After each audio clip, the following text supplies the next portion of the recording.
Are you suffering from anxiety, the constant emails, threatening social media posts? Is a certain toy company breathing down your neck? You may be dealing with NECA harassment-itis. I'm Timmy Mint, a 20-year toy advocate attorney for the law offices of Mint and Mint. And I fight for toy collectors' rights. And I won't stop until you're satisfied. And my word comes graded. The law offices of Mint and Mint. And Timmy Mint got me 2.5 million flag points.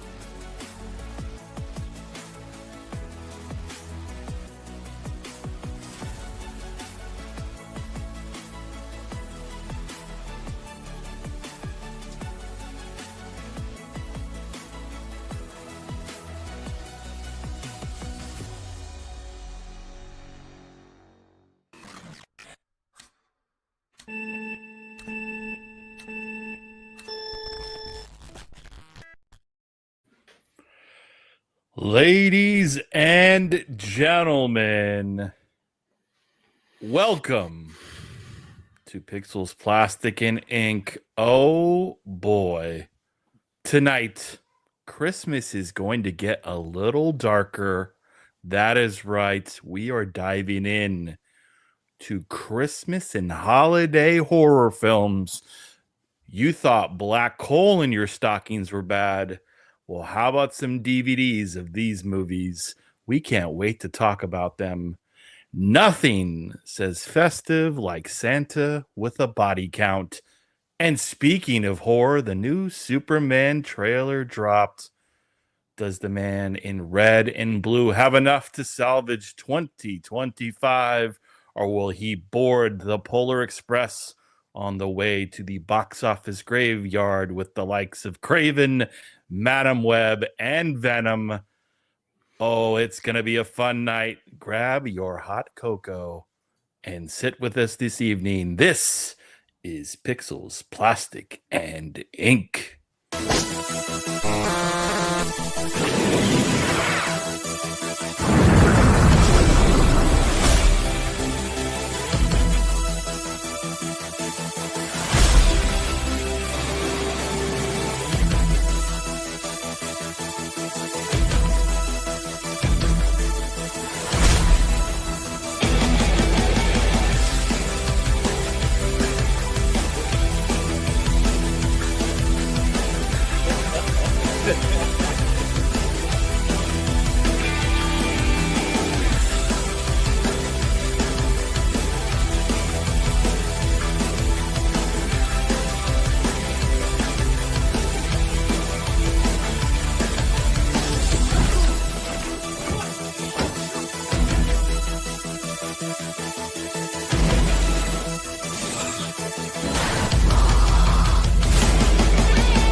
Happy holidays, everybody. Thanks for being with us again on this Friday, 7 p.m. Pacific time, right here on the Shadow Knows Network. And we appreciate you tuning in wherever you may be. Gentlemen, happy holidays. How is everyone doing this evening? I'm doing great, brother. Doing great. Looking forward to tonight's topic, man. Okay. Chestnuts open on a roasted fire and all the good stuff. Did you say Chet's nuts? I mean, possibly. That sounds painful. That does sound painful. Well, ladies and gentlemen, before we go any further, please like, subscribe, and chat. We appreciate your comments in the channel. We always appreciate engagement. It helps the channel grow. So again, much appreciative to all of you, and hopefully you all have a wonderful holidays with friends and family wherever you may be watching. And so let's jump right into it. First off, we are going to narrow down a couple of different films that we believe are the best of seasonal slasher films and horror films around the Christmas holidays. But before we get started, we do have to talk about, because there is abundance of a lot of quirky, terrible, wacky Christmas horror films. Now, we could spend 5 hours because there are 100 plus made, but we've narrowed down a few. So I'd love to get your thoughts and commentary. Maybe you have seen them, maybe you haven't. But let's kick it off with not the top, but what were they thinking and what is going on? So let's start off with the first one. Evil never tasted so good. Gary Busey is the Ginger Dead Man. No. You have to say it. Gary Busey is the Ginger Dead Man. I hope Dr. Brantley had nothing to do with the trailer. I did not. He did the whole movie. He did the whole movie. Oh my goodness. And then of course it's back. He's back and he brought some friends. It's elves. Gentlemen, have you seen any of these films? I started to watch The Ginger Dead Man a long time ago, but it was just really bad. It was Gary Busey. I mean, he's hard to watch in a non-weird movie.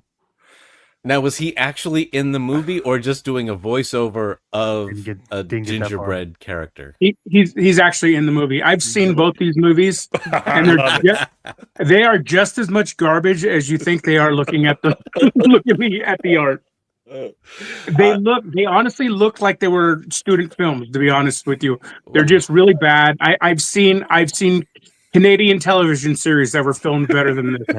Yeah. It's also like, if you notice, the way the elf is holding the knife is completely wrong, so that bothers me. No, I have definitely seen the gingerbread. I think there's like 3 of them, and then I've even watched a crossover between the gingerbread and Evil Bong. So I tell Dr. Britley all the time, there's the Tubi has a full moon channel. Yes. And if I'm up like in the middle of the night, I'm like, how bad deep down the rabbit hole can I go? I feel like we're missing out on some things. Like, you remember when we would challenge each other to watch a really horrible film, and then it was so bad we couldn't continue it? Yeah. I think the sequel's coming in 2025. Yeah. Well, I mean, let's be honest. We would have nominated Dr. Brantley to watch Ginger Dead Man. That's for sure. I would have nominated you for elves. Oh my goodness. Well, I love that the Ginger Dead Man kind of looks like Gary Busey too. I don't know if that was intentional or not, but clearly 2 Chucky ripoffs here in the spirit of the holidays. Next up, we have Jack Frost. He's chilling and killing. And Bill Goldberg, the wrestler, is Santa's sleigh. He's making a list. Pray you're not on it. Gentlemen, have you seen any of these films? Had no idea these existed, especially with Goldberg. Not only have I seen these, but I own them both on DVD. Oh my god! I hope somebody didn't give those to you. We're slowly going down the drain right now. Oh no! The cheesier the horror, the better for me. The funny thing is Jack Frost, oddly enough, came out, I believe, at the same time as the Michael Keaton. I think it's Michael Keaton, Jack Yeah. Frost movie. Yes. Yes. They came out right about the same time, and widely when people owned video stores back in the day, Yep. they would be confused for each other all the time. Well, you've got 4 videos on a shelf. They're all labeled Jack Frost, Right. right? You know, you're gonna pull one out. The animation on Jack Frost is so bad. It's one of the worst. You know, it's a snowman eating people and There's a you know, snowman's chance in hell. and Santa's sleigh is just as bad as Bill Goldberg was in the ring. He is at acting. Watch your mouth. But yeah, no, Goldberg was 100%. great in the ring.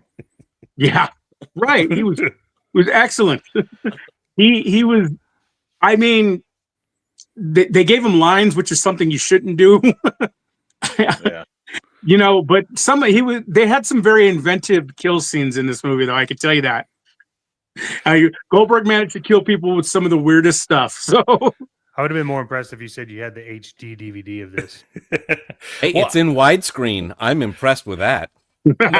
What I don't understand is why they put Bill Goldberg, like, of all the people, Bill Goldberg as this Santa killer, and then When the movie came out, it was like in his peak. yeah, but this movie, Yeah. like, this I is the movie you believe- give him? So I believe the company that put it out was one of the subsidiaries of Warner at the time. And he was still like WCW still existed at the time. They're associated with Warner Brothers. That's all it was. It was a pet. Same reason he was in Universal Soldier. It was just something to get the man paycheck. Forgot about that. But yeah, most definitely I have seen Jack Frost, and actually I've seen both versions. Everything, the loving, nice Michael Keaton version, and you know it all. And then you were like, "Oh my God, I can't believe they made this!" And there's not a lawsuit actually going on. Well, they made that look at the cover. He's like a kind of happy snowman. There's no knife or Yes. blood or anything, so Yeah. it's so confusing. I think it was intentional. They're like, The hey, worst- we could get more sales here. Yeah, and the worst about it is throughout the movie, he has these weird animated teeth. They're like Yeah. stop motion teeth. It's just really We need to watch this, actually. This might be a challenge. This might be a challenge. We are moving on to the next one. Oh, Santa Claus. You could tell from the DVD art, this one must have had a really high budget. And Santa isn't real. Have yourself a scary little Christmas. 2 Santa-themed horror films. Anybody seen these two? I Got thought 'em on Santa isn't DVD. real. I was sure that we would have gotten you on these ones. I've never seen Santa Claus. I recently saw Santa Isn't Real. It was either on Shudder like a year or two ago, Yeah. back when Shudder still existed, or it was on Tubi. It was on something like that, and it was just it I can tell you Horrible. the quality of these two films is definitely on Tubi. Well, I think the Santa Isn't Real. Isn't it like a Michael Myers like mask that he's wearing in some sense, like a Santa mask? I think that's the premise. And I love that Santa Claus, the poster, says psycho with a death wish. Santa Claus is here just in time for the festive season. Joe Bob Briggs. The endorsement there oh, Joe from Bob the Briggs. from the legendary Joe Bob. So it might actually go. be better than we think if he's endorsing it, or he got paid a lot of money. Oh, he got And paid when I a say lot of paid a money. lot of money, about $5,000 to put Yeah. put a quote on These there. posters are about as lazy as you can get. And There's they really- really And that has absolutely nothing to do with Santa Isn't Real. So the premise behind the movie is really ridiculous too, where a guy spends Santa's going around killing people, and a grown man is spending time trying to convince his friends that not only is Santa Claus real, but a killer. Like, Mm. Well thought out plot. Maybe we don't watch these films, gentlemen. Next up, we've got A Cadaver Christmas, Zombies for the Holidays, and A Christmas Glory. He'll shoot your eyes out. No, I gotta say, A Christmas Glory. I'm really loving the poster. I gotta say, and Cadaver Christmas. These are more inventive posters. Yes, somebody actually took the time to work on these and do some artwork.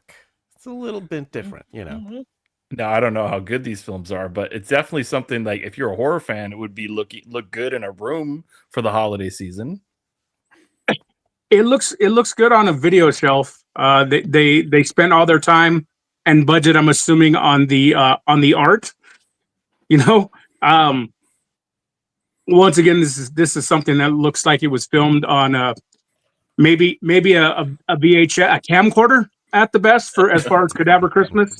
Wait, so you've seen these? I've seen Cadaver Christmas. Yeah, you know. I did not see A Christmas Glory, but I want to see it now. Yes, I will kinda watch do too. I will watch that tonight. What, Yeah, Mr. Dr. Storm. Brittley and I know, like when he said spend all the money on the actual look of this. Well, we know a guy that spends all the money on the film and doesn't put any money into post production. So it is a very truthful statement to that. Well, you know, it's a smart way to go because especially in the day of like VHS when you would rent a movie, all you have to do is have a really nice cover on your movie and people will pick it up. You can't watch the movie there in the store. They already got your $2.99 when you're, you know, out the door, and that's all they need. The movie could cost $3. Then they made a profit. Mm-hmm. And honestly, a Cadaver Christmas is honestly a ripoff of Evil Dead. I believe it takes place in a store. There's a guy who's basically their version of Ash. It's a total Evil Dead ripoff, and a very, very bad one. But at least it's a good place to rip off some movie if you're gonna do it. Next up, we've got Mrs. Claus. A creature is stirring and slashing through the snow. It's the mean one, the Grinch horror film. Well, thank God. Oddly enough, I just watched the mean one. And the only reason I did is because the guy who plays the Grinch is Art the Clown from Terrifier. Oh, okay. No wonder. Okay. So with him getting all this press and everything, with Terrifier getting all this, and honestly, I don't know why Terrifier is so popular. They are garbage movies. They're just gore fests. There's really no thought into the films, and that's pretty much what this is. It's nothing like the Grinch. It's just so as an actor, he's on par. he does look good as the part, though. He really, his facial expressions and everything are really good. So who played it better, Jim Carrey or Art the Clown? You know what? Honestly, I'd say Art the Clown. Oh, I mean, the Grinch is supposed to be scary. Jim Carrey's Grinch wasn't scary. Okay. Well, the two things is both of those gentlemen are broke at the moment, so you know. And our last two of ones that, oh boy, is The Elf, All Is Not Calm, and Nightmare on 34th Street. Now, just the title alone, I want to see Nightmare on 34th Street. Just the title alone, just give it. The Elf, I have not watched. I've seen that up on Tubi. I have not watched that. I recently passed that up on Tubi and didn't watch it. Nightmare on 34. I don't know if I've ever seen that or not. I can't remember. Honestly, you may have got me on these two. Wow, that is impressive if that is the case. Ladies and gentlemen, there are so many more interesting posters, to say the least.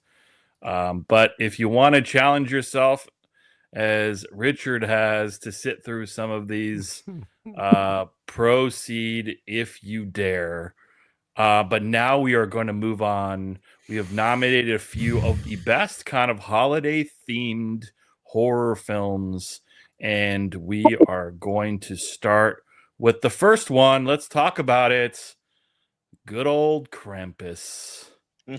Thoughts on Krampus?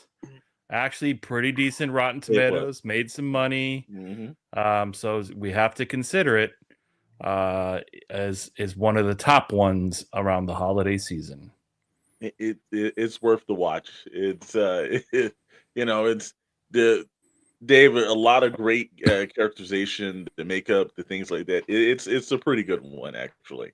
It's not so much low like like IQ wise. It's actually pretty good, and I think there's several sequels to it. I haven't watched all the sequels, but this first one I have seen it. It's pretty good.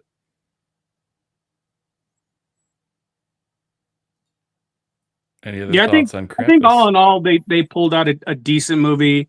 It was, I mean, it's not the sad thing is like it's a Krampus story that has almost nothing to do with the lore behind Krampus. But as far as them making this Christmas demon and just the family just being total pieces of garbage, it's definitely an entertaining film. I've seen it a few times and enjoyed it quite a bit. Yeah, I have not revisited since it first came out, but I remember it was a good movie, I thought. The next one, 1974 old school classic that gets highly rated reviews, and that is Black Christmas. I remember seeing this one. I've seen it probably a couple of years ago. It's actually really good as a horror film in itself, but obviously seasonal. It's definitely one set around the holiday theme and definitely belongs in contention for holiday horror. Yeah, I've seen this one. I haven't seen it in a while though, but I do remember it. It's again, you picked some of the better films than the Gingerbread Man. So, when you establish a good plot, you have some good acting in it, and it's just an all around kind of out of the way. I think this was one of the earlier films where they were trying to do a slasher for a Christmas film, and it started to take off 2 or 3 decades later.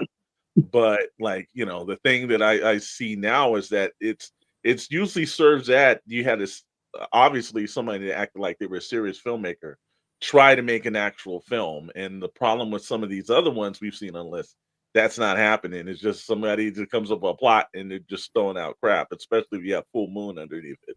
But this was one of the better ones, man. Yeah, this is the one with Margot Kidder, right? Yes. Yeah. And John Saxon. Oh, okay. Yeah, this is honestly it being 1974, and like this is the first which became a huge trend in the 80s. Anybody who watched horror movies in the 80s knows the whole sorority girls getting slaughtered. This is where it started. Not only that, but this is probably dating back. If you think about it, this is maybe the original slasher film. So I mean, you're talking of not only was it a slasher film, it was also really creepy because I mean, I don't think it's any spoiler since it was made a year after I was born. It's 50 years old. Yeah. The killer is hiding in the attic of the house and slashing and murdering these sorority girls throughout the time, and it's so well done. It's creepy. It's scary. Even I mean, this is something I watch around this time every year. Although I will say maybe Psycho is the original slasher movie. That's true. That's true. But next up, Silent Night, Deadly Night. We see that in the back of Dr. Brantley's screen there. But thoughts on this 80s classic? Usually when they say 80s classic, it usually is right on the money. It is a classic up until part 2. When you get to part 3, part 4, part 5, they get really, really, really bad, especially when you have a guy who's making murdering toys in part 5. It gets really bad. The original, it was just another telling of Black Christmas, really, in part 1 and 2. So I mean, but with a little bit more campiness. Another one of my favorite series, and like I said, they get cheesier as they go. Like they started off as good films and then became B movies by the end. That's about 90% of all the 80s films that you've ever seen that a sequel to it. You know what? I have not watched that one, but now due to Richard's recommendation, I'll have to watch the first two at least and stop before the third film. But I'm definitely gonna have to check out that one. But I do love the actual poster, or I guess it would be the VHS cover if it was in the 80s. It looks, again, when you do doctor it up and you do have something that looks well, it's intriguing enough. I don't think this is Richard. Is this up on Tubi as well? Now, again, I know 95% of every crap film that's ever been made is up on Tubi. Is this one on Tubi as well? I don't know if the first two are, because they were owned. I believe it's owned by a major motion picture company. Okay. All right. Well, we'll definitely have to check into that, man. So, full disclosure, I worked with the guy that directed Silent Night, Deadly Night Part 2.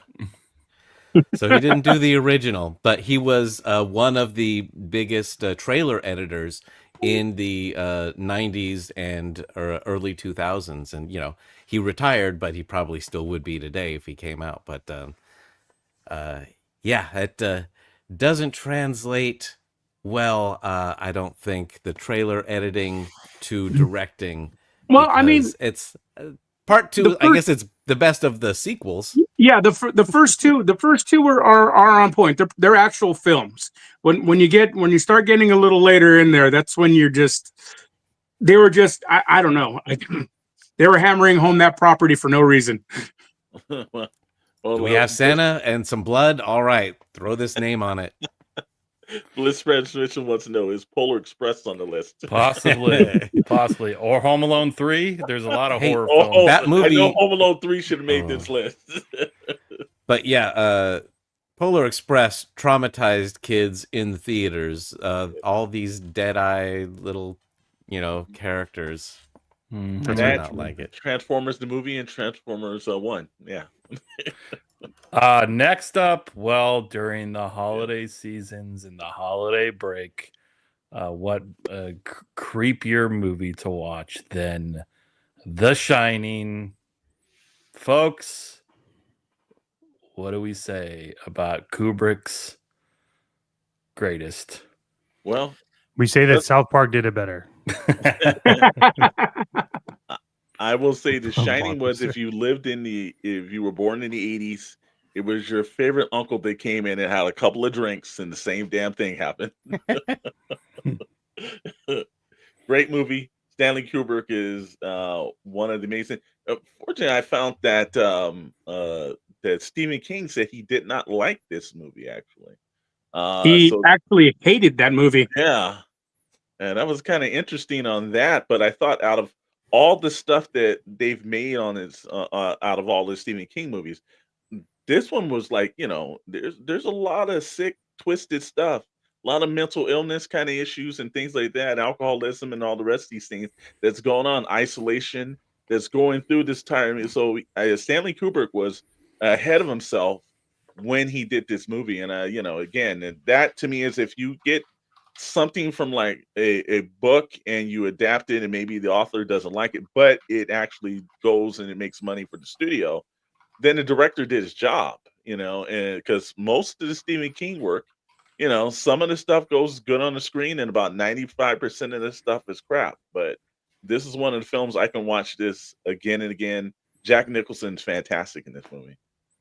I will say for sure that it's a classic. It's one of the best ever made, especially when it comes to Stephen King properties. However, I did enjoy the I think it was a made for TV miniseries that they did. It was closer to the book, and just really brutal, really like so. But I mean, The Shining, it's a classic. I mean, there's no other way to put it. Well, when you get Stanley Kubrick to direct a horror movie, and it's just has the lighting, the shots, the composition, the acting, and he's going to make you do 100 takes of something to get it right, which is going to drive you crazy. But he gets a certain thing, and it's speaks for itself. Yeah, not only is it good, but it's beautiful. Like if for as creepy and weird as that the blood coming out of the elevator is, Mm. it's shot amazingly. Yeah, it's haunting. You know, there's certain things that you just like you won't forget, like Jack Nicholson frozen in yeah. that maze. You know, there's like certain things you're like, oh wow. Again, if you've had a drunken uncle in the 80s, you've seen that before. Well, I know it isn't a horror film, but it is a little creepy, and I had to include it. The last and final one. I knew this Gremlins. was It's a something horror good. movie. It's a What horror are you movie. talking It is. about? I mean, It is. it's a little goofy, but yeah. Mother, Hey, she takes one and puts it in the microwave and explodes it. She stabs a gremlin to death. They're murdering people with heavy machinery. It's a horror movie. okay, all right. So, what do we say about Gremlins? Oh no, it's right there. It's the whole thing, and it even still, like as nice as Gizmo looks, deep down inside, he's birthing like a bunch of these demons and everything, and it's absolutely hilarious. Now, I remember when I saw this, I had a big thing where I think as Dr. Brentley and I, and maybe Richard, because since we're the oldest guys on the panel, I hate to shout that out. But we remember Gremlins in like maybe the old Warner Brothers cartoons, and while they were mischievous, they were kind of cute. When you saw this film, you were like, "Oh my God, these are terrible!" And it was kind of reminded me of the Gremlin that was in the Twilight Zone episode with William Shatner. It's like they, the writers took that more demonic, very mischievous kind of thing and put them on a setting where, especially like Christmas time, like when they have that old lady going up the tram and everything, they just caused like major ass like problems, and it was just hilarious how they had. I think it was, what was the character called? Was Scar or something? The one that had the Scar. patch in his hair that Oh, was- Stripe. Yeah, Stripe. Stripe. Yeah. Stripe. Yeah, there were so many mischief ones, and it wasn't like it was like the counterpart to the Smurfs. Smurfs were happy and cute and everything, and then you saw the Gremlins that looked like they would go to Smurf Village and murder them all. So it was it was just a great film, and it had its light moments, and it kind of worked. But is it a horror film? Most definitely, it's a horror film. Well, and I mean, think about it. As a kid, if your dad, when I was a salesman, comes back from a road trip and he brings you, I don't care how cute Gizmo is, if he brings you Gizmo, are you going to keep that thing? Yeah. Well, yes. again, No. especially if they said the rules was don't feed him after this time. Damn straight, as a kid in the 80s, you were feeding him at the wrong time. How creepy was it though that when the Mogwais got like water on them and it started to like bubble and like that was like it was not for kids. This was not, but Gizmo was marketed to kids. Exactly. No, And that's my what was sister interesting. had the Gizmo doll, Yeah. little plush doll. And that's what was so brilliant about this movie as they marketed, right? It's like, oh, look, Gizmo is on the poster and he's this cute little character. He's in all the stores. They didn't show you the Gremlins of the title because that was the horror part of it, and it scared you once you got into the movie. You're going through halfway through this movie going like, oh, he's so cute. And then they come out. Yeah. Yep. So, all right. Well, we have to nominate one of the ones that we have said. So it comes down to The Shining. It comes down to Gremlins, Silent Night, Deadly Night, Black Christmas, or Krampus. What is the best horror film of the holiday season? We are going to start with you, Mr. Storm. Give us one of those. Stanley Kubrick's classic, The Shining. The Shining. Richard, of the five. You know what? I can't stop watching it. I've been watching it every year since I was a kid. It's Black Christmas. Black Christmas. You Okay. can come to my house and see it at any time, brother. Okay. Chet Maddox, of the five. Well, I really like Krampus, But I mean, I am going with Gremlins. Gremlins. All right. Dr. It's- Brantley. It is 100% Gremlins. It's worth it, even just for Phoebe Cates doing her talk about why she hates Christmas. It's a great monologue. Mhm. Okay. Coming soon as a short near you. I think that one of the creepiest films is The Shining, no question about it. But I wouldn't have included it if I didn't think it was the best. Gremlins. Yes. And so 3 of 5 vote Gremlins. It is I mean, the poster itself, he's in a little box. And I love that it says he's cute and all, and then but dangerous. It is a fine balance of for the kids, but not so much. And I love that about that movie. So Gremlins 2, different story. Just like Home Alone Yeah. 3 and Black Yeah. Christmas, not like all the different sequels and Silent Night, Deadly Night 5. Once we go past the sequels, it doesn't turn out to be great. So congratulations, Gremlins. And oh boy, all those bad Christmas movies that we watched. And speaking of sequels, before we proceed, please subscribe, like, and comment in the channel right here, 7 p.m. Pacific time on the Shadow Nose Network. PPI is with you every week. Superman, the trailer has dropped. We're going to talk about that and a hell of a lot more. It's on to you, Mr. Storm, for SKN News.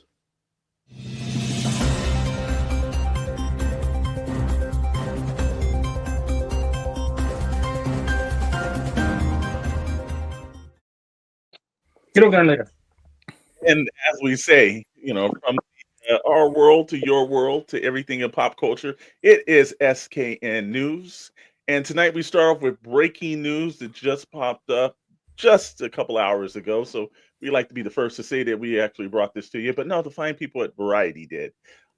Jared Leto has signed on to the He-Man movie. And the He-Man movie, as you don't know, they've been trying to make this one for thousands of years, but I've heard that possibly Netflix actually is going to get this done. It says, by the power of Grayskull, Jared Leto will become jacked up. He will be he's going to play Skeletor, which is extremely interesting and everything. The Oscar award-winning star of the House of Gucci, which, now you start to think about this, it starts rolling in. Dallas Buyers Club, if you've actually seen David Aker's version of Suicide Squad, you saw him as the Joker, so he can take roles and go to the next level. The thing that I think this film has some promise on is that Travis Knight, Bumblebee, he also ran a stop motion studio that his father paid for because his father owns Nike. So he's out there doing the work and everything. They've got Sam Wilson that's signed on. I know they've got a bunch of other people that are trying to make their rounds on this film. I don't know. Every time I happen to see the original Masters of the Universe with Dolph Lundgren, it has me completely worried because somehow, you can have great actors in it. I'm not saying Dolph Lundgren was one, but Frank Langella was in that movie. And I don't know if this works, especially with as much source material as they have, because they've got tons of animated shows. The figures are selling well, but they're really going to have to up this if it's going to appeal to people. And again, I remember the old animated show. While a lot of people love He-Man, I don't know if he actually moves to the screen. Anybody's thoughts on it? Yeah, I mean, if you can't make a good movie, anyways, you just start with bad casting, and then you're good to go. It's, Absolutely. that's how that They've works. really been trying to push Jared Leto in these villain roles, like in Blade Runner. He was the villain, which I didn't think was very effective. He's been in these things where it's just like, he's a good actor, but I don't think he's right for these things. Sure. Yeah, and like I said, we saw Darth Muchu said it best as well. I think the first film they moved it from Earth instead of an Eternia, and they just added too many real points. If they're gonna keep this in like a fantasy world, they do it like the way they did Dune or anything. I think this movie will do well. because there's a lot of interest in it, and there always is. And I think this is like for like the last 20, 25 years, they've been trying to do another Masters of the Universe. It's bounced around all around Hollywood, but it's landed at Netflix, so we're gonna see. But director Travis Knight gives you a tad bit of hope, because I don't think he's gonna sign on not to actually do this right. From there, Well, I just got to say, you had Yeah. you had somebody lined up for this role, and that is Willem Dafoe. That's your Skeletor. Sure. What in the hell are you doing? The voice, the character, the acting ability. I don't know if it ever made it across his desk. Maybe he declined it. Maybe he was never offered. But I look at his work at Green Goblin and all the other stuff he's done, man.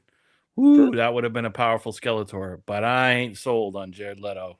It's a no for me. It's gonna be a no for me, dog. That's what I think through all these years they heard that, you know, the Master of the Universe film is considered one of the worst movies of all times, and Netflix decided, you know what, we can do way worse. Yeah. Well, Idris Elba is going to be in it, so we'll see how this turns out. No, there's no. Here we go. Yes, he is. He is Man at Arms. Is he going to be? He's going to be He-Man. No. They're going to get somebody that's like an unknown to play He-Man, which probably is the right thing to do if you had a right villain, but you don't have the right villain. So, let's not forget the reason the original Masters of the Universe was so bad. 100% was because it was done by Canon Film Group. Yep, true. 95% of all Hollywood bombs in the 80s were due to anything Canon did was hot garbage, and it's one of my favorite studios of all times. It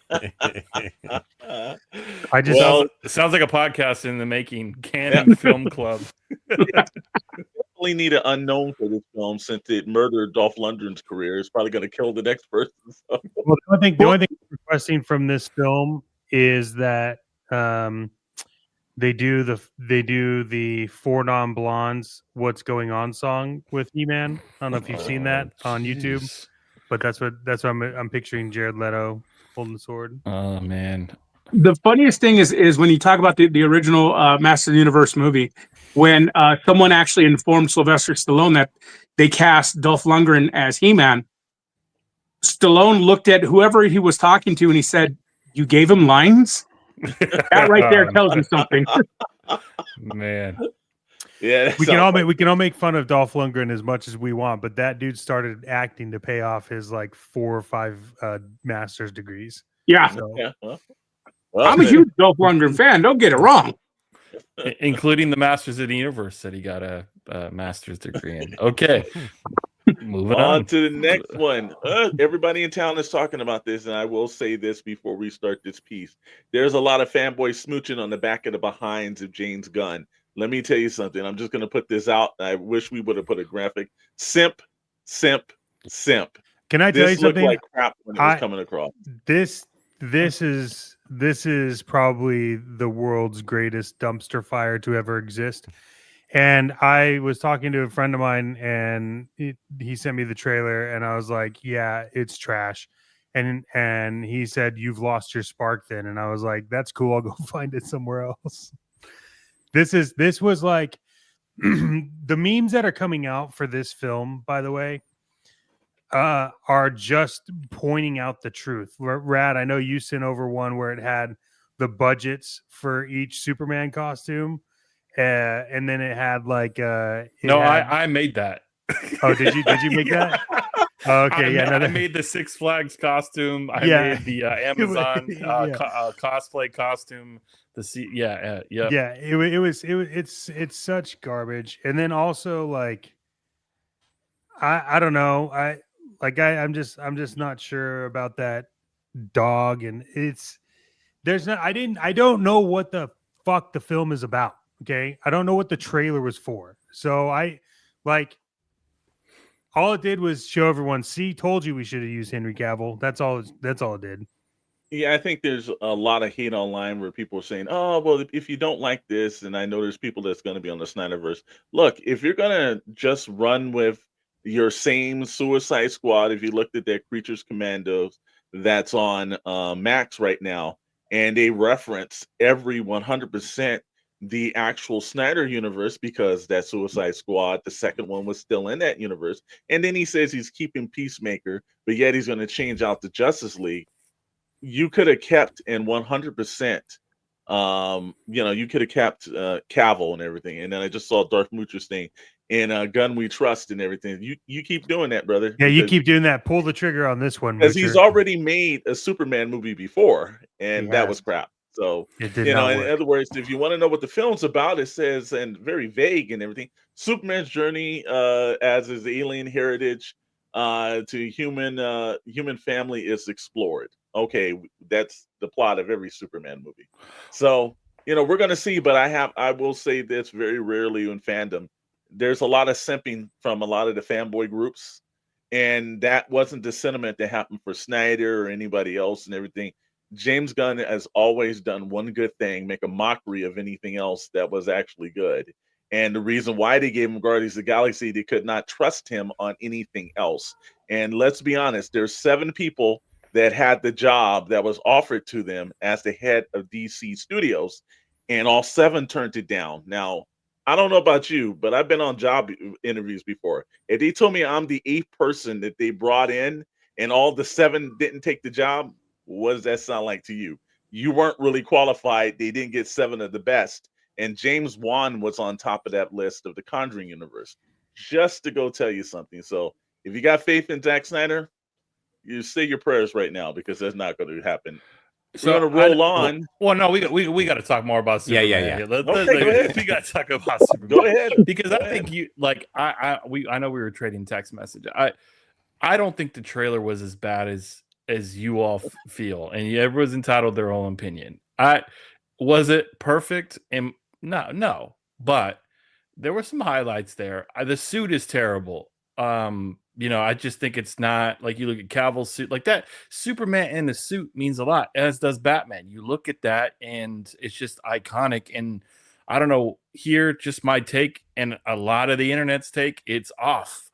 But I do like seeing Crypto. I do see some of the elements.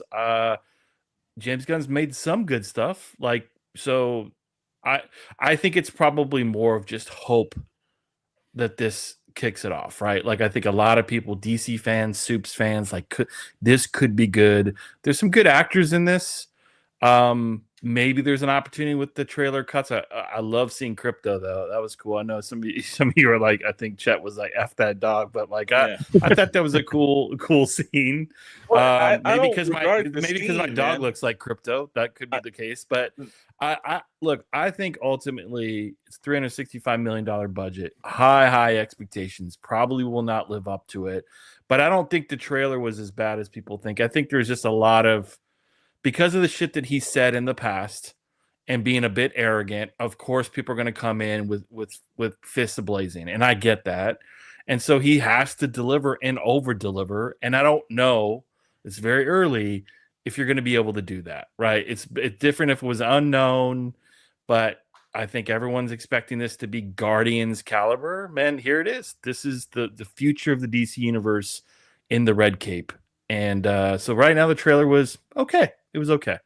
I think he gets 3 films in this run. I think he gets 3 major films in this run. I think his take on superheroes is completely off. I think it worked for Guardians of the Galaxy because they were a D-list in the Marvel Universe. And they did not give him the Avengers. They did not give him Captain America. They did not give him characters. And then when he jumps over, DC was in the toilet, and they said, well, why don't you do Suicide? Look, David Aker's first movie wasn't great. That second movie was way off, and it just completely, to the point, ruined it. If you're watching Creature Commandos, which I have watched, it's more the same thing. He's a one-trick pony. He's always been a one-trick pony. And when you look at the subtle changes in Crypto, it's like the dog's been the same since the 1940s. And all of a sudden there's Frasier's dog sitting there. And I'm like, what version? The Titans TV show got the dog right. If you want to see Crypto done right, they did it on the Titans TV show. And it was a very good representation of the real dog. He makes subtle changes. He's got Superman rolling around where he's got this kind of emu kind of blown out hair.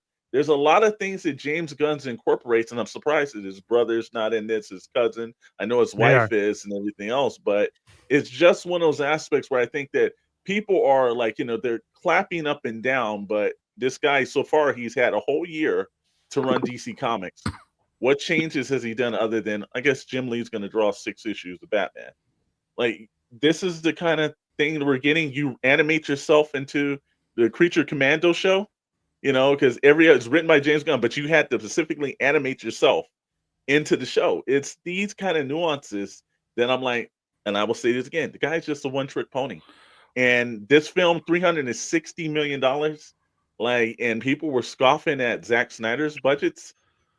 I Well, good that's what I'm luck to saying. him. That's you have to over deliver. One thing that I did read, because I know it's a little vague here of like what this is about, is I think that it's supposed to be based off the premise of like Grant Morrison's All-Star Superman run. So there's some good stuff in there if they follow that. I don't know if the trailer spoke to that or not, but I guess there were some elements that led me to believe that. Like, I don't want to spoil it for anybody, but read that run. If they follow that, it could be interesting. But I know, Dr. Brantley, you had some thoughts. So I actually liked James Gunn's The Suicide Squad. I thought it was way better than the first movie because it was fun. There was a lot of good stuff. They cleaned up a lot of stuff that was messy in the first one. But, it is a very particular take. Now, this was probably one of the most anticipated and important trailers to be released of the entire year because this is DC's entire future for the next 4 years or so, depending on how this goes. And I have to say, I was kind of unimpressed. It's, this should be epic. You got to show all the big shots of your movie. You've got to show, all these things, get people excited. And to me, it looked like a TV show, a very well done TV show, like maybe for Max or something, but it looked like a TV show. It didn't have that feature film quality, and it said it was shot for IMAX. And I just didn't see any of that. It's a lot of close-up shots and medium shots. It doesn't have that grand scale to it that a Superman movie should have. Well, I'm going to say this much. I have a weird perspective of this because I don't like Superman. And this peaked absolutely nothing. I didn't find the trailer, I didn't find it good or bad. I just found it uninteresting. It didn't draw me in other than somebody pulling off a bowl cut and a fade at the same time, which is impressive. Everything else about it just felt meh. I don't care. I don't enjoy Superman. This doesn't make me interested in a Superman property. I haven't been interested in a Superman property since Christopher Reeves. Yeah. Well, I think there's people that do it right, and I'm just look again, 360 million, and right now they've already started to roll out for this. At the time that it's probably going to hit the screen, it's probably going to be $500 million with the budget and everything else they have, with advertising. Advertising is going to be crazy on this because they need people to see it. Like this one, if it does not hit week 1, this is going to be a major disaster, and I think that DC rolled out a little too much on this, and it takes on the other characters. So we'll have to see, but this is a point of contention. I know between fandom, people that love it, people that hate it. It seems to be no in between. It's either you like it or you don't. So Superman is Superman, and we'll be moving on to again, we thought we were done with the popcorn buckets, but they had to just do it one more time. And there's a couple of things I have to say about Nosferatu. First of all, I'm hearing great things about the film. It's going to be excellent, but I thought the popcorn bucket, okay, it's not too bad. It's the price of $30.99 with the purchase of a large popcorn, and then if you want to go for 25 and everything for just actually it's a purchase of the drink and the popcorn. Actually, I'm sorry, but if you just want the box itself, it's $25.90 or $25.99. And this won't hit this Wednesday. So if you're watching this on Friday, or the replay down was Friday, Wednesday the 18th when it came out. So, but the film does not come out till Christmas Day. So if you want to actually pick up the popcorn box, head down to your local theaters, AMC or whomever. I think it's also at Draft House, and you can purchase it right now. But if you're more serious about the film and you want like something that shows that you're a super fan, well, the fine people over at NBC has upped it up a notch. You can get yourself a sarcophagus bed that right now you can go purchase it right now on the website for $20,000. You got $20,000. You can go get yourself an actual sarcophagus bed to put yourself into at night. I don't have $20,000, but I did get each one of you one of these. I've got a box I'm going to put you in. It's I can do that for under $20,000. How do you one up a car bed? I bought each of you a sarcophagus bed. Well, Chet, you know what? The tumbler from Batman's coming your way, buddy.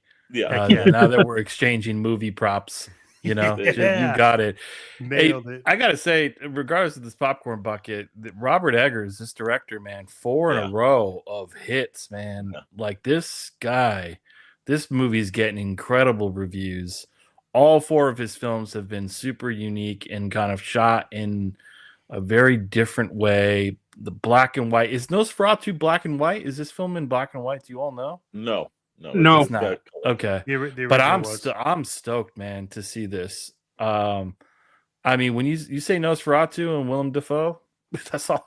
I mean, I know he's not playing it, but like that's all I needed to know. That's all I needed to know. I'm buying my tickets.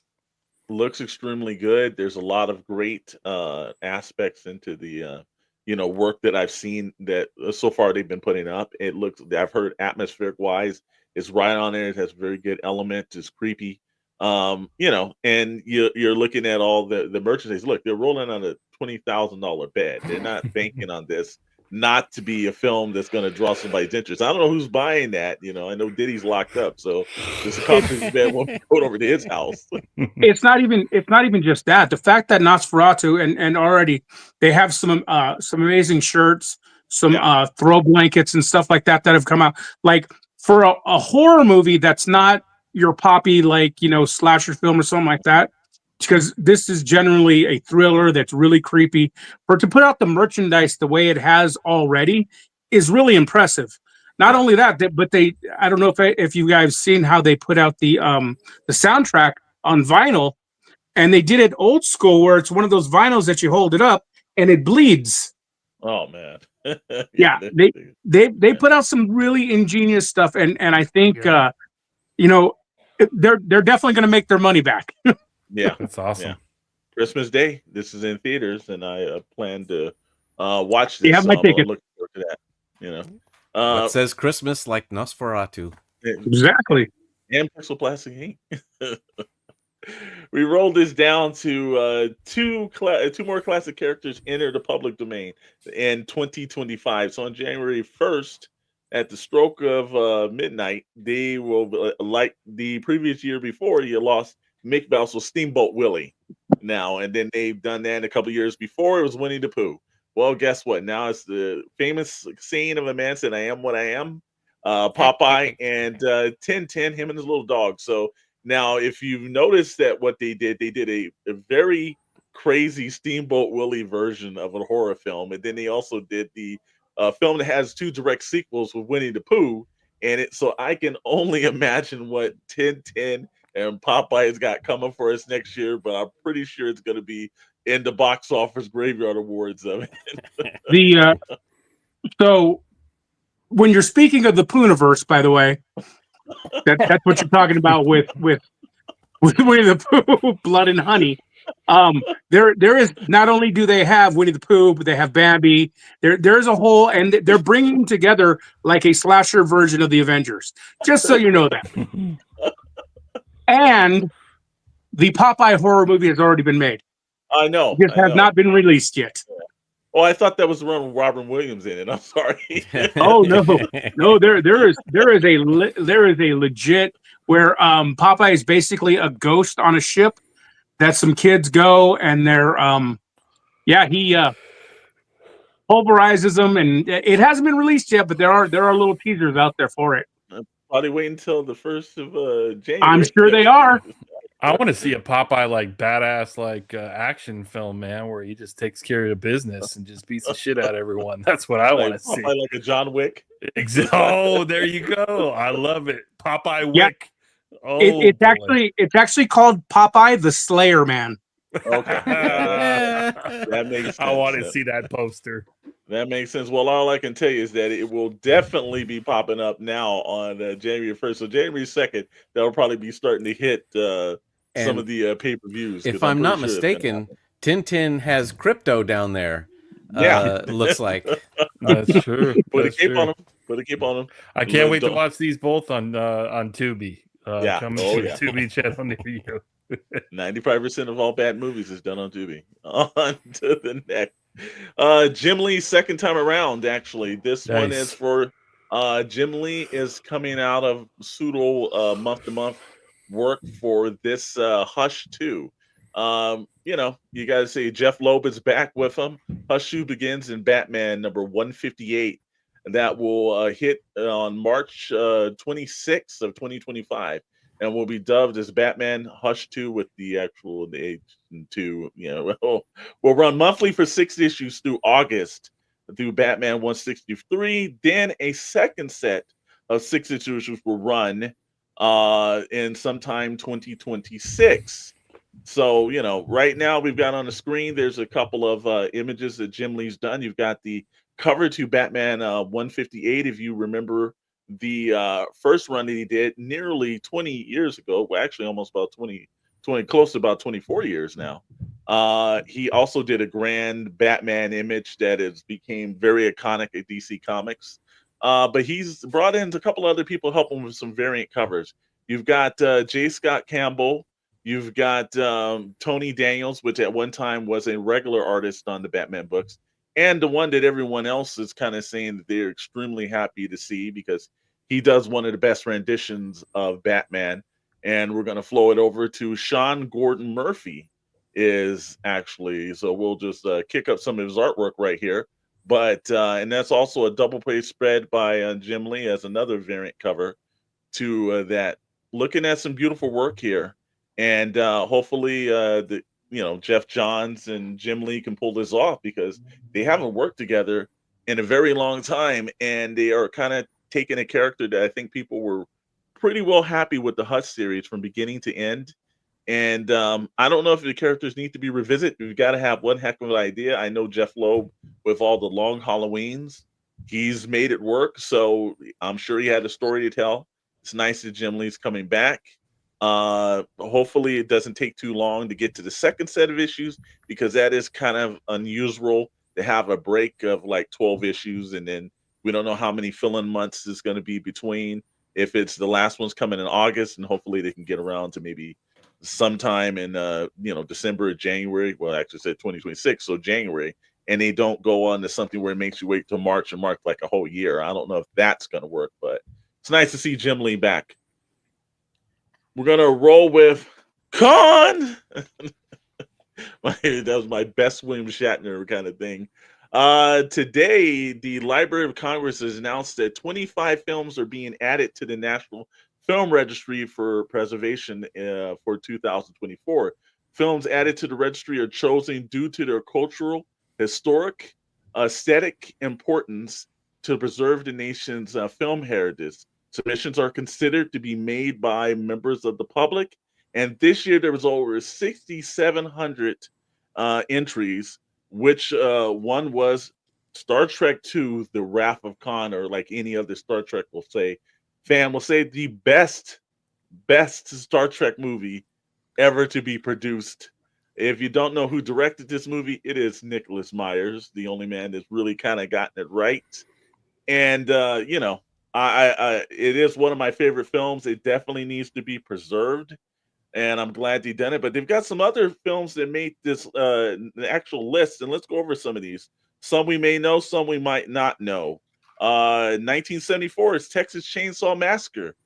They said that that's for, as we use the point of the aesthetic and cultural and historic, well, they put that on the list. Uptown Saturday Night, if you haven't seen that movie, it's a pretty good one. Here's one of my personal favorites, and it is an actual cult classic, and it does need to be preserved. 1976's Up in Smoke. Cheech and Chong, finally, their work is being recognized by the Library of Congress. Then from there, That should be called Up in Smoke is also the short name for the Craven movie, Up in Smoke as well. and then we've got 1984's Beverly Hills Cop that made the list. Nice. 1987's Dirty Dancing.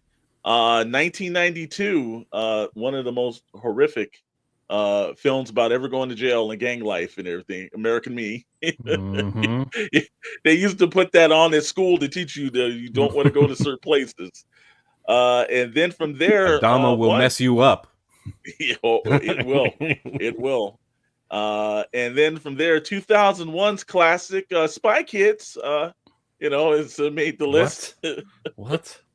That doesn't make any sense. I hate Spy Kids. I actually had to spend my Memorial Day weekend doing the mix on Spy Kids 2 trailer. Robert Rodriguez had us working overtime on the holiday weekend, and I'm never going to forgive him for that. So the Library of Congress now says that this is actually one of the national films. So it's up the list now. It's a prestigious film now.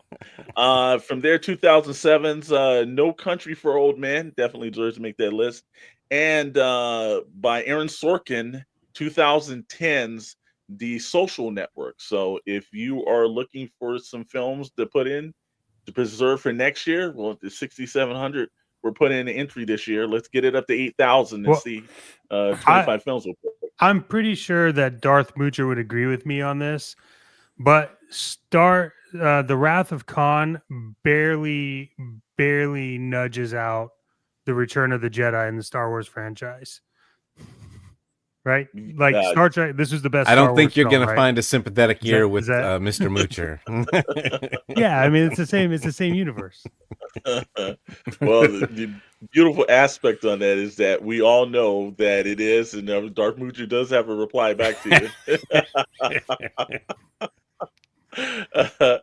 Absolutely, you gotta give that points. But from there, no Ewoks in Wrath of Khan. That's all I'm saying.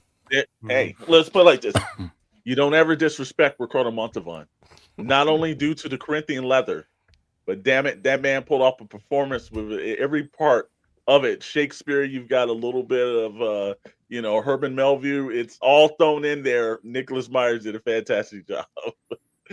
From there, we'll go with the Mouse Guard. Now, when people say that there's not a lot of good comic books in the United States, and they're constantly saying that we don't understand the form. Well, this guy, like I said, David Peterson, who is the actual artist and the writer of Mouse Guard, did it 20 years ago. And not only is he celebrating 20 years, but Boom Studios, I don't know how the hell they made it to 20 years, but they did. But now they're sold over to, I believe, Penguin Random House. But they're going to have a brand new issue.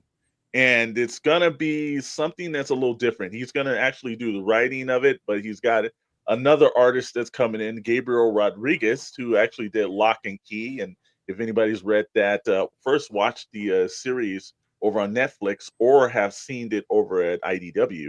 Very good series.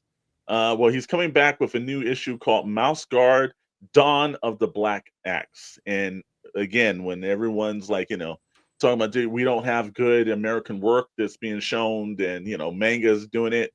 This is consistently one of the better books that I know a lot of younger individuals started to read. It has a fantasy element, it has a medieval element to it, and it's one that how we do it right. So again, David Peterson, he's not only an Eisner Award winner, but he was on a New York Times bestsellers list. So when they say we can't do manga here, or we can't actually compete with manga, this is one of the aspects. And I've got to think this is the reason why Boom was purchased, due to a little bit of some of these libraries and some of these fine art books they do have over there. So we'll see from there if anything else is popping up. Rolling through, last bit of the night for SKN News. Just to let you know that if you thought that, you didn't have any time for any last minute purchasing for yourself, or maybe that G.I. Joe friend, right now, Mezco is one of the best Mezco GI Joe figures is on sale right now, and this came out in 2022. It has over 20 points of articulation, three interchangeable head portraits, 16 interchangeable hands. Comes with a bunch of accessories, and even comes with his trusty sidekick Timber. And if you've never seen a Mezco product, this is how to do GI Joe right. Classified does a great job, but this is like fine art compared to the Classified line. And one of the best things right now is that it's on our affiliate, Entertainment Earth. And we have a code right here. If you use PPI Cast, then you can actually get it knocked down. This figure was $112. But if you use all those codes and you actually put it through right now, you can get this figure for under $75, which is really good for a Mezco product. So if you're looking for something for yourself, like myself or anyone else, and you're pointing this a G.I. Joe fan, this is one of the best ways to actually show your appreciation. And gentlemen, with that, that's the end of SKN News.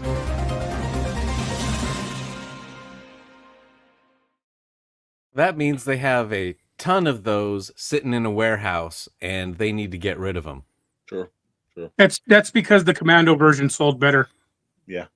But it's still a really, really good figure. It is.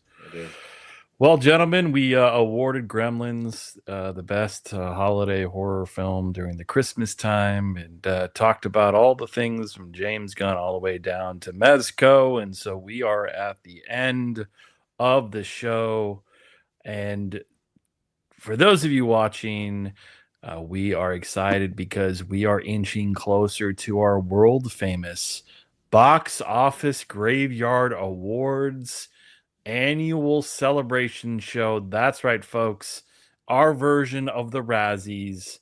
We talk about the good, the bad, and the really ugly.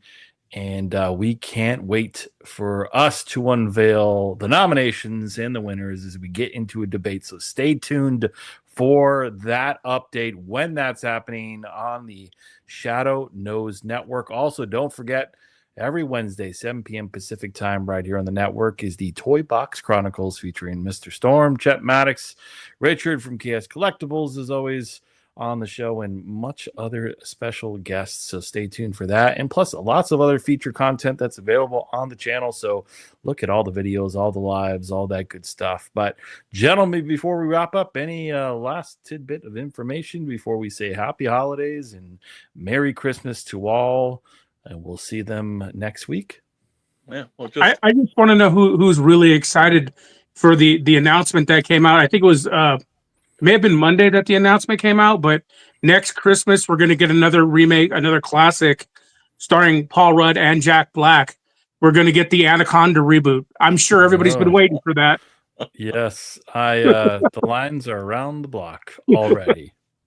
Yeah, it'd have been one bit of news as we talk about the box office graveyard. Our guys behind the scenes have been working on something. Everyone, this week they popped up with the Grogu and Mandalorian in a cave kind of thing, and celebrating the Yuletide log. Well, we actually came up with something as well that's going to pop up on the channel. It's a different kind of actual Yuletide log. It's going to be an actual dumpster fire in Hollywood, actually, for the box office graveyard Yuletide dumpster fire burn. So you'll be able to have all the sounds that have burning things. It'll have all the films of the year being dropped into the fire at one point or another. So make sure you check. If you want to just offend your family members and have that on the big screen TV as they're watching, expecting the nice little fire by the actual fireplace, no, it's going to be way different. It's going to be something that you'll know, that they'll know what kind of fan you truly are. Awesome. All right, folks. Well, thanks for tuning in. Happy holidays, and we will see you next time. Toys versus Games.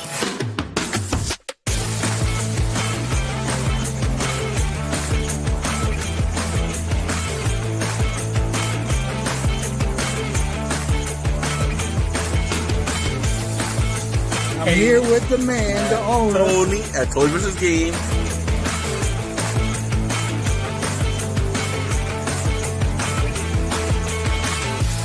Oh, games. Oh.